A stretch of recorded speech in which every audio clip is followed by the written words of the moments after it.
After that, patient said something that I felt totally naive and sad at the same time. Hi everyone.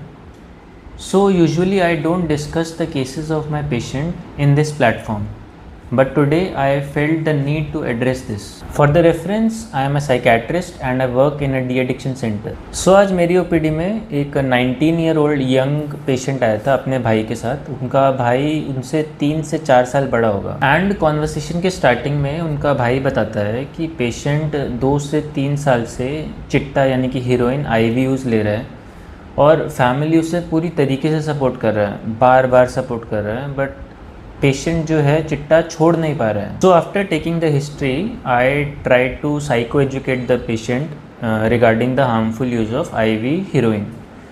तो एक एक करके मैं heroine IV लेने के सिग्निफिकेंट डिसएडवांटेजेस बताता हूँ. तो उसमें से एक डिसएडवांटेज मैं बताता हूँ कि IV हीरोइन यूज़र्स की बहुत अर्ली डेथ हो जाती है, उनका लाइफ स्पैन बहुत छोटा हो जाता है और उसका वन ऑफ द मेन कारण है IV में ओवरडोज से डेथ होने के चांसेस बहुत ज़्यादा हैं. So during the conversation with the patient मैं एक चीज़ ऑब्ज़र्व करता हूँ कि पेशेंट जो है वो बार बार ऐसा बोल रहा है कि उसकी फैमिली उसे बहुत ज़्यादा सपोर्ट करती है. वो इतनी बार बार उसे उस चीज़ को रिपीट करता है कि मतलब वो सार्केस्टिक थोड़ा सा साउंड करता है मेरे को.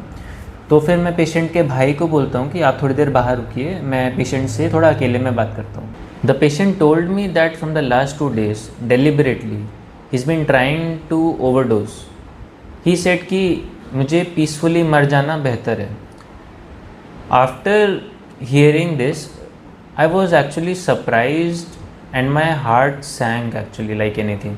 He told me कि अगर मैं 1-2 दिन चिट्टा नहीं भी लगाता हूँ, किसी तरीके से जो टूट लगता है, जो विड्रॉल सिम्टम्स है उसको कंट्रोल कर लेता हूँ, तो फैमिली मेम्बर्स क्रिटिसाइज़ करना चालू कर देते हैं पुराने एक्शंस को लेके जो मैंने नशे के टाइम पे किए थे. वो क्रिटिसिज्म मतलब रुकता ही नहीं है कि तुमने नशे के टाइम पे चोरी किया था, तुमने नशे के टाइम पे गाली गलौज किया था. तो ही सेड कि शुरुआत में जब वो नशा करता है तो उसको कहते हैं कि तू कुछ काम मत कर, घर पे बैठ, बस नशा मत कर. बट आफ्टर 1 to 2 days जब वो नशा करना रोक रहा है किसी तरीके से, घर वाले उससे बोलते हैं कि तू क्या बैठा रहता है, कुछ काम नहीं करता है, बाहर जा, कुछ काम कर, पैसे कमा. ही फेल्ट कि अगर वो जाता नहीं है बाहर काम करने तो घर वाले उन्हें मारते भी हैं. वो कहता मार को मैं तभी भी किसी तरीके से जस्टिफाई कर देता हूँ, बट जब उसका छोटा भाई भी उसे बेरहमी से मारता है तो फिर उसे बहुत ज़्यादा बुरा लगता है.